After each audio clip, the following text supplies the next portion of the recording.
안녕하십니까. 한국MPL협회장 이영주입니다. MPL 10분 특강 총 30강 중 제3강 MPL 부실채권이 분류입니다. 첫 번째로 배당채권과 유입채권을 분류, 두 번째로 경매 낙찰 가격 예측 가능 여부에 따라서 배당채권과 유입채권이 어떻게 구분되는지 살펴보겠습니다. MPL 부실채권은 크게 담보부 부실채권과 무담보부 부실채권 두 가지로 나눠집니다. 저희가 공부할 것은 무담보부 부실채권은 아니고 담보부 부실채권에 대해서만 살펴보겠습니다. 이 담보부 부실채권은 배당채권과 유입채권 둘로 나눠집니다. 배당채권은 경매 낙찰 가격 예측이 가능한 물건입니다. 주로 주거용 부동산이 배당채권이 되겠습니다. 또 경매 낙찰가율로 보면 경매 낙찰가율이 80%인 부동산이 배당채권이 되겠습니다.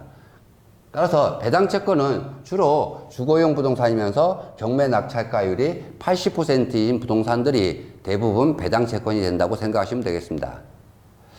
MPL 강의를 듣고 오신 분들이 대부분 주택을 갖고 와갖고 아파트 채권을 갖고 와갖고 낙찰을 받기 위해서 아파트 채권을 살려고 한다고 하면은 사실상 어렵습니다. 왜 그러냐면 아파트 채권, 즉 주거용 부동산은 대부분 다 배당 채권입니다. 그 다음에 유입 채권입니다. 유입 채권은 경매 낙찰 가격 예측이 보통 어려운 물건입니다. 주로 비주거용 부동산이 유입 채권입니다. 따라서 토지라든지 모텔, 공장이라든지 상가 채권들은 대부분 배당 채권이 아니고 유입 채권입니다. 그리고 경매 낙찰가율로 보면 80% 이하의 부동산들이 유입채권입니다. 따라서 어떤 분들은 토지를 갖고 온다든지 또는 상가를 갖고 와서 이걸 배당 투자를 해보겠다고 찾아오시는 분이 많은데 이런 채권은 배당 투자로서는 일반적으로 적합하지가 않습니다. 유입채권으로서 적당한 채권이라고 생각하시면 됩니다. 따라서 MPL을 갖다가 빨리 정복하시려면 배당채권과 유입채권을 갖다가 어떻게 구별할지를 갖다가 빨리 이해를 하셔야지 여러분이 투자 방법을 갖다가 배당 투자로 갈지 유입 투자로 갈지를 정하시고 거기에 따라서 물건을 찾을 수가 있게 되겠습니다.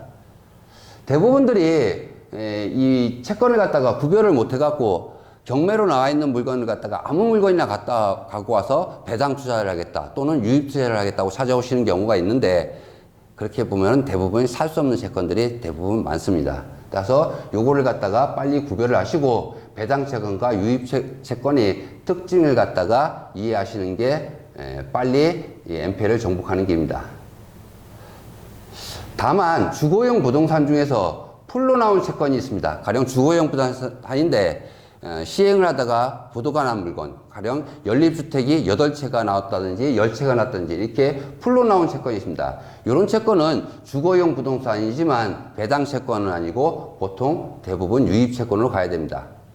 주거용 부동산에서 낱개로 나온 것, 가령 아파트가 1개라든지 빌라가 1개라든지 다세대주택이 1개라든지 이렇게 1개 채권이 나온 경우는 대부분 다 배당 채권이 된다고 생각하시면 되겠습니다. 여기까지 MPL 채권 분류에 대해서 살펴보았습니다. 감사합니다.